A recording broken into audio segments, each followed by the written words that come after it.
پریشانی کا شکار ہیں، کہیں نہ جاؤ، اپنی ماں باپ کے قدموں میں بیٹھ جاؤ اور کہو ان سے دعا کریں. لیکن بات یہ ہے کہ دل اتنا دکھایا ہوتا ہے، پریشان اتنا کیا ہوتا ہے، بعض اوقات ذلیل اتنا کیا ہوتا ہے کہ پھر ماں باپ کے دل سے بھی دعا نہیں نکلتی. کبھی ایسا نہ کرنا. ارے خدمت اتنی کرو. ایک تو یہ نا میں کہوں ماں باپ دعا کریں، امی دعا کریں، ابو دعا کریں، وہ بیچارے پھر بھی دعا کر دیں گے.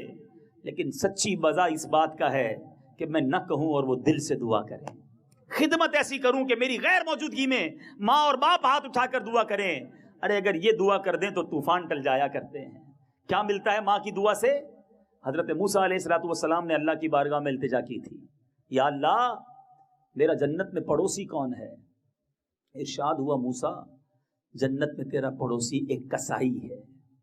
اللہ کے کلیم ہیں، رسول، اور پڑوسی کون ہے؟ کسائی. آپ ڈھونڈتے ڈھونڈتے اس کسائی تک پہنچے. جب معلومات کی تو پتہ چلا، آپ نے پوچھا بیٹا تیری ماں کیا دعا کرتی تھی؟ بڑی خدمت کرتا تھا ماں باپ کی. کہا میرے ماں باپ دعا کرتے تھے جب میں کھانا کھلاتا تھا اپنے ہاتھ سے کہ یا اللہ میرے بیٹے کو موسیٰ کا جنت میں پڑوسی بنا دے.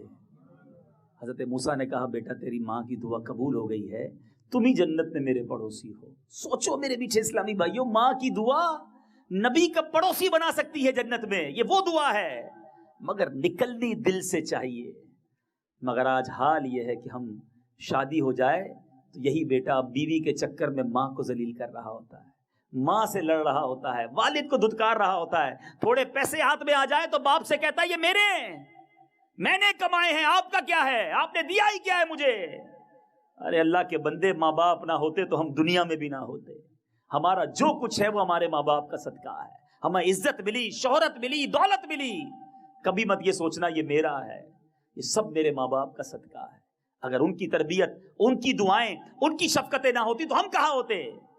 مگر ہم ہیں کہ ناشکرے بن جاتے ہیں. اور میں آخری بات کرنے لگا ہوں کہ جو لوگ ماں باپ کو ستاتے ہیں، خدا را میرے جو بچے یہاں موجود ہیں، جو بھائی موجود ہیں، اگر ماں باپ حیات ہیں، ارے یہ وہ عظیم ہستی ہیں، ان کو محبت سے دیکھ لو نا. خدمت تو بات کی بات آئے گی.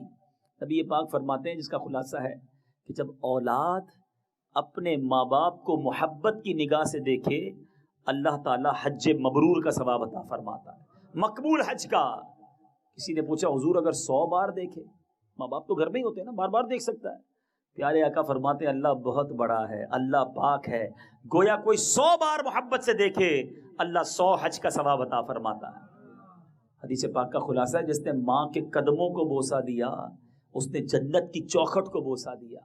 کبھی ماں کی پیشانی پر بوسہ دینا، حدیث کا الفاظ ہیں کہ جس نے ماں کی پیشانی پر بوسہ دیا، یہ بوسہ اس کی اور جہنم کی آگ کے درمیان آڑ بن جائے گا. پیار کرو، محبت کرو ان ہستیوں سے. ان کے سامنے جا کر یہ نہ کہو مجھے کوئی اور کام ہے، کوئی بات نہیں، وہ بوڑھی والی باتیں کریں گے. ماں کے پاس جاؤ گے وہ اپنی سہیلیوں کی باتیں کرے گی، کھانے پکانے کی باتیں کرے گی. سنتے رہیں، غیبت نہیں ہو رہی کسی کی، شرن جائز ہے، سنتے رہیں اس کی باتیں، مسکراتے بھی رہیں. ماں سے ماں کی مطلب کی باتیں کرو. ماں سے جا کے کاروبار کی باتیں کرتے ہو، وہ بیچاری کیا سمجھے گی؟ بوڑھا والد ہے، اس کے پاس جا کے اس کی جو پسند کے ٹاپک ہے نا، ماں باپ کو وہ باتیں اچھی جو لگتی وہ ان کے ساتھ جا کے شیئر کرے. کوئی بات نہیں آپ کو اچھی نہیں لگ رہی مگر شرن جائز ہے، کسی کی غیبت نہیں ہے، برائی نہیں ہو رہی، بیٹھ جائیں ان سے ان کی پسند کی باتیں کریں. اور سنیں ابو کو بعض اوقات کچھ لوگوں کو فروٹ بڑے پسند ہوتے ہیں، کوئی فروٹ لے کر جائیں. والدین میں سے کوئی چیز اچھی لگتی ہے وہ لے کر جائیں، ان کو اس موضوع کی طرف لے کر آئیں جو ان کو بڑا اچھا لگتا ہے. ان سے بات کریں، ان کے دل کی بات سنیں. بڑھاپے میں اکیلے پن میں ہوتے ہیں مگر ہمارے پاس ٹائم نہیں ہوتا. کبھی یہ نہ کرنا. اور جو ماں باپ کو ستاتا ہے، اور گناہوں کی سزائیں تو مرنے کے بعد ہوتی ہیں نا، یہ وہ گناہ ہے اے میرے میٹھے اسلامی بھائیوں جس کی سزا دنیا میں دکھائی جاتی ہے. میں آپ کو چیلنج سے کہتا ہوں، کبھی آپ کو کسی کے بچے نافرمان ملے نا، بچے ماں باپ کی بات نہیں مان رہے، بدتمیزی کر رہے ہیں، تنگ کر رہے ہیں، تو چیک کیجئے گا اس نے بھی اپنے ماں باپ کو تنگ کیا ہوگا. کہ جس نے اپنے ماں باپ کی خدمت کی وہ اپنی اولاد میں سکھ دیکھتا ہے، اور جو اپنے ماں باپ کو ستاتا ہے اس کی اولاد بھی اس کی نافرمان ہو جاتی ہے. ایک بار ایک شخص نے اپنے بوڑھے والد کو گھر سے نکال کر اسٹور روم میں ڈال دیا کہ جگہ نہیں ہے گھر میں، آپ کھانستے رہتے ہو. تھوڑے دنوں بعد باپ کہتا ہے بیٹا سردی کے دن آ گئے، کمبل بھی پھٹ گیا ہے، مجھے کمبل تو لا دو. باپ نے اس بیٹے نے اپنے بیٹے سے کہا کہ بیٹا دادا کے لیے کمبل وہ پرانا اسٹور روم میں پڑا ہے نا وہ نکال کے لے آؤ. چھوٹا بچہ تھوڑی دیر بعد آیا مگر کمبل آدھا کٹا ہوا تھا. کہ بیٹا یہ آدھا کیوں ہے؟ کہ ابو آدھا دادا جان کے لیے رکھا اور آدھا آپ کے لیے رکھ لیا ہے، کیونکہ آپ بھی تو بوڑھے ہوں گے، پھر آپ کو بھی کمبل دینا ہوگا۔ اپنے بچوں کے ساتھ میں آپ کو ایک بہت پیارا مدنی مشورہ دینے جا رہا ہوں، جو میرے بڑی عمر کے اسلام میں بیٹھے ہیں، جن کے باپ امی ابو ابھی زندہ ہیں اور اپنے بچے بھی ہو گئے ہیں، یعنی جو بچوں کے دادا نانا نانی موجود ہیں نا، اگر مائیں میرا یہ بیان سنیں تو آپ اپنے ماں باپ کی خدمت اپنے بچوں کے سامنے کرو، بھلے آپ کی عمر کتنی بھی ہو گئی ہے، ان کے ہاتھ چومیں، ان سے ادب سے پیش آئیں، ان کی خدمت کریں۔ بچہ دیکھ رہا ہے کہ میرا والد اپنے والد کے ساتھ کیا کر رہا ہے، میری ماں اپنے ماں باپ کے ساتھ کیا کر رہی ہے۔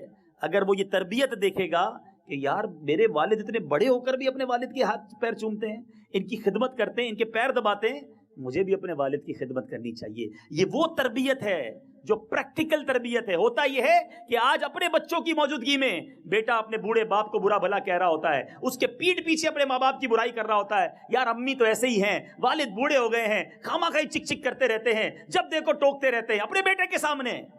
تو بیٹا سیکھ رہا ہے کہ جب تو بوڑھا ہوگا تو تیرے بارے میں بھی میں نے یہی کہنا ہے، ایسا نہ کرنا، ورنہ اپنی اولاد میں ہی دکھ دیکھ لو گے۔ اور قیامت کا عذاب، آخرت کا عذاب، الامان والافیز، ماں باپ ناراض ہو گئے تو بربادی ہی بربادی ہے۔ ایک شخص کے بارے میں آتا ہے، قبرستان کو گیا، دیکھا کہ قبر پھٹی، ایک شخص اس میں سے نکلا اور گدھے جیسا چہرہ تھا، اور گدھے کی آواز، رینکنا جو گدھا بھونکتا ہے، کیا کہیں گے اس کو، وہ گدھے کی آواز اس نے نکالی مردے نے۔ پھر قبر میں گیا اور قبر بند ہو گئی۔ شخص ڈر گیا اور لوگوں سے پوچھا یہ کیا معاملہ ہے؟ کہا یہ شخص یا بوڑھی عورت بیٹھی ہے، ذرا اس سے پوچھ لو، یہ تمہیں واقعہ بتائے گی۔ اس بوڑھی عورت کے پاس گئے اور معلوم کیا کہ کیا معاملہ ہے۔ پتا چلا وہی اس مردے کی ماں تھی۔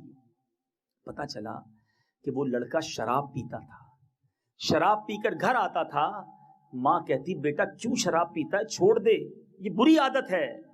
تو ماں سے کہتا تھا کیوں ماں گدھے کی طرح مجھے چیختی ہے، چپ ہو جا۔ ماں کو یہ کہتا تھا، کہا اس کا عصر کے وقت انتقال ہوا ہے، روزانہ عصر کے وقت اس کی قبر کھلتی ہے، یہ باہر نکلتا ہے، چہرہ گدھے والا ہے اور گدھے کی آواز نکالتا ہے۔ ارے ماں سے کوئی اس طرح بات کرتا ہے؟ آج لوگ ماں کو گالیاں دیتے ہیں، آج باپ پہ ہاتھ اٹھاتے ہیں۔ ارے ایسا بھی دیکھا گیا کہ باپ تک کا قتل کر دیا۔ ارے اللہ کو منہ نہیں دکھانا، ٹھیک ہے اگر ماں باپ غلطی کر جائیں، ٹھیک ہے وہ بوڑھے ہو گئے، ہم پر کوئی اچھی ہماری پسند کی بات نہ کریں، کبھی ڈانٹ دیں، کبھی ہاتھ اٹھا دیں، کوئی بات نہیں، مجھے میرا رب فرماتا ہے، میرے آقا کے فرامین ہیں، مجھے ان کا ادب کرنا ہے، ان کے اوپر کی بات پر لبیک کہنا ہے۔ انشاءاللہ آج ماں باپ کی بات پر صبر کر لو، ان کی خدمت کر لو، دنیا میں بھی برکتیں مل جائیں گی، آخرت میں بھی برکتیں مل جائیں گی۔ کبھی انہیں تنگ نہ کرنا، اے میرے میٹھے اسلامی بھائیوں۔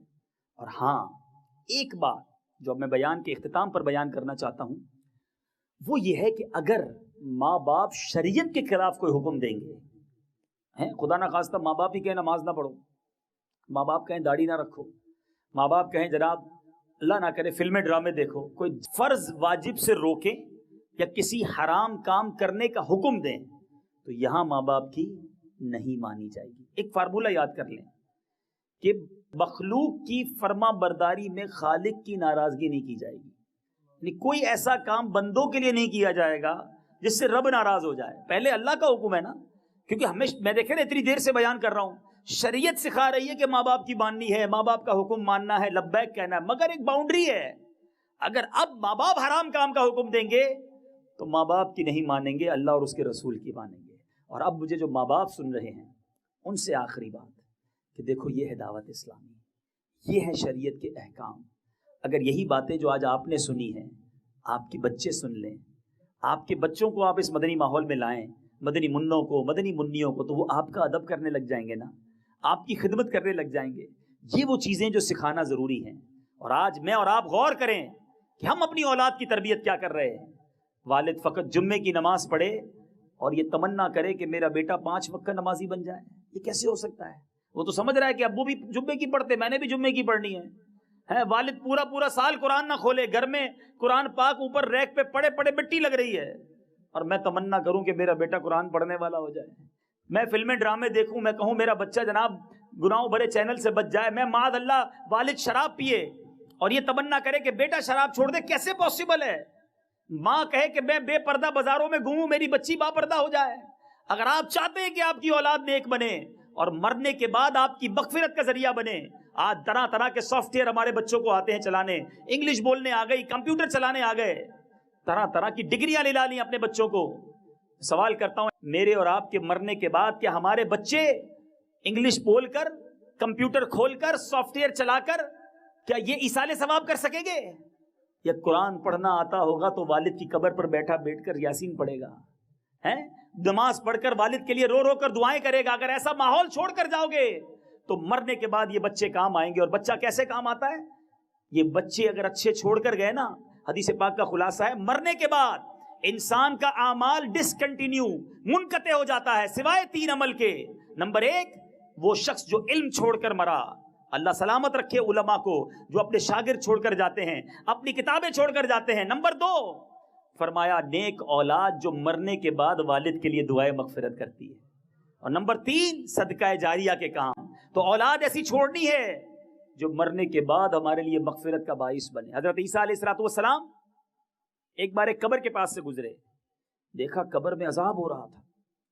تھوڑے دنوں بعد گزرے تو قبر میں نور کی برسات ہو رہی تھی. اللہ سے عرض کی، مولا یہ کیا ماجرا ہے؟ تھوڑے دنوں پہلے اس قبر میں عذاب، آج رحمتیں.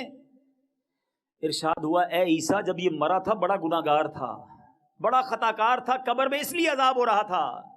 جب یہ مرا تھا تو اپنی بیوی کو، اپنی زوجہ کو حاملہ چھوڑ کر مرا تھا. اے عیسیٰ اس کے یہاں بیٹا پیدا ہوا، بیٹا کچھ بڑا ہوا، بڑا ہونے کے بعد مدرسے گیا، قاری صاحب نے اسے پڑھایا بسم اللہ الرحمن الرحیم. اس بچے نے اسے دہرایا. اے عیسیٰ مجھے حیا آئی، مجھے شرم آئی کہ میں اس والد کو زمین کے اندر عذاب دوں جس کا بیٹا زمین پر مجھے رحمان اور رحیم کے نام سے پکار رہا ہے. بچے کی نیکی یوں کام آتی ہے والد کو. اب یہاں وہ لوگ سوچیں جن کے ماں باپ چلے گئے ہیں، دنیا میں نہیں ہیں. ہمارے اعمال جو ہے نا ہمارے ماں باپ کی بارگاہ میں پیش کیے جاتے ہیں.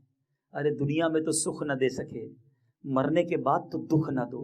اگر وہ چلے گئے ہیں دنیا سے اور تمہارے گناہ، تمہاری خطائیں، تمہارے عیب، تمہارے جرم اگر آج نماز قضا کر رہے ہو تو ماں باپ قبر میں بھی دکھی ہو رہے ہوں گے. ایسا نہ کرو، اپنے ماں باپ کی مغفرت کا ذریعہ بنو. ٹھیک ہے وہ تمہاری اچھی تربیت نہ کر سکے، مگر اتنا تو ان کا احسان ہے کہ ہمیں پال پوس کر بڑا کیا.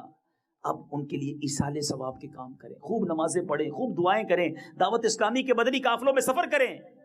اور جن کو اللہ نے نوازا ہے، ایک اور مشورہ آخر میں دینا چاہوں گا. بہت سارے کاروباری لوگ بیٹھے ہوں گے جن کے ماں باپ نہیں ہیں، جن کے بھائی نہیں ہیں، جن کے مرحوم قریبی رشتہ دار نہیں ہیں دنیا میں. اگر ہو سکے تو ایک کام کر لو، ان مرحومین کے نام پر ایک مسجد بنا دو، ایک مدرسہ بنا دو، یا کہیں کوئی ایسا کام کر لو کہ ہم رہیں نہ رہیں روزانہ نیکیاں ان کے قبر میں انہیں پہنچتی رہیں. ماں باپ نے بہت کیا ہمارے لیے. ٹھیک ہے آپ بولیں گے مسجد بنائیں گے تو لاکھوں روپے چاہیے گے. اگر اللہ نے دیا ہے تو ان کے احسان تھوڑے نہیں ہیں. چند لاکھ روپے میں بھی مسجد بن جاتی ہے. بنا دیں، سجدے صبح و شام سجدے ہوتے رہیں گے، ماں باپ کو قبر میں تحفے ملتے رہیں گے، ان کی روح خوش ہو جائے گی. اور اگر پوری مسجد نہیں بنا سکتے، معلوم کریں دعوت اسلامی والوں سے کہاں مسجد بنا رہے ہیں، کہاں مدرسہ بنا رہے ہیں، ہمارے ماں باپ کے لیے بھی کچھ حصہ لے لیں. وہ کام کر دیجئے ان کے لیے، کیونکہ میں اور آپ روزانہ ثواب نہیں پہنچا سکتے، نکمے ہیں ہم، کہاں اتنا پڑھتے ہیں. لیکن اگر مسجد بن گئی، مدرسہ بن گیا، صبح سے لے کر شام تک عبادتیں ہوتی رہیں گی اور ان کے نامہ اعمال میں انشاءاللہ نیکیاں پہنچتی رہیں گی. اللہ کرے دل میں اتر جائے میری بات. آج ایک نیت کر کے جانا ہے کہ آج کے بعد ہماری کوئی نماز قضا نہیں ہوگی، ماں باپ کی ہمیشہ فرما برداری کریں گے. ایک نیت اور کر لو، اپنے ماں باپ سے سچے دل سے معافی مانگ لینا. وہ کہیں گے بیٹا کوئی بات نہیں، ہمیں ہمارا دل نہیں دکھا. ماں باپ عجیب ہیں، عجیب ہستیاں ہیں، جتنی بار ستاؤ پھر بھی محبت دیتے ہیں. ماں باپ انکنڈیشنل پیار کرتے ہیں، کمال ہستیاں ہیں. نہ جانے کتنی بار دل توڑا ہوگا مگر وہ ناراض نہیں ہوتے، وہ دل معاف کر دیتے ہیں. لیکن اچھا لگے گا انہیں، ان کو کہنا دعوت اسلامی کے اجتماع میں گیا تھا، وہاں بہت کچھ سیکھا ہے، ماں مجھے معاف کر دو، ابو آپ بس مجھے معاف کر دو. کبھی ہاتھ چوم لینا، پیر پکڑ لینا. وہ کہیں گے کیا ہو گیا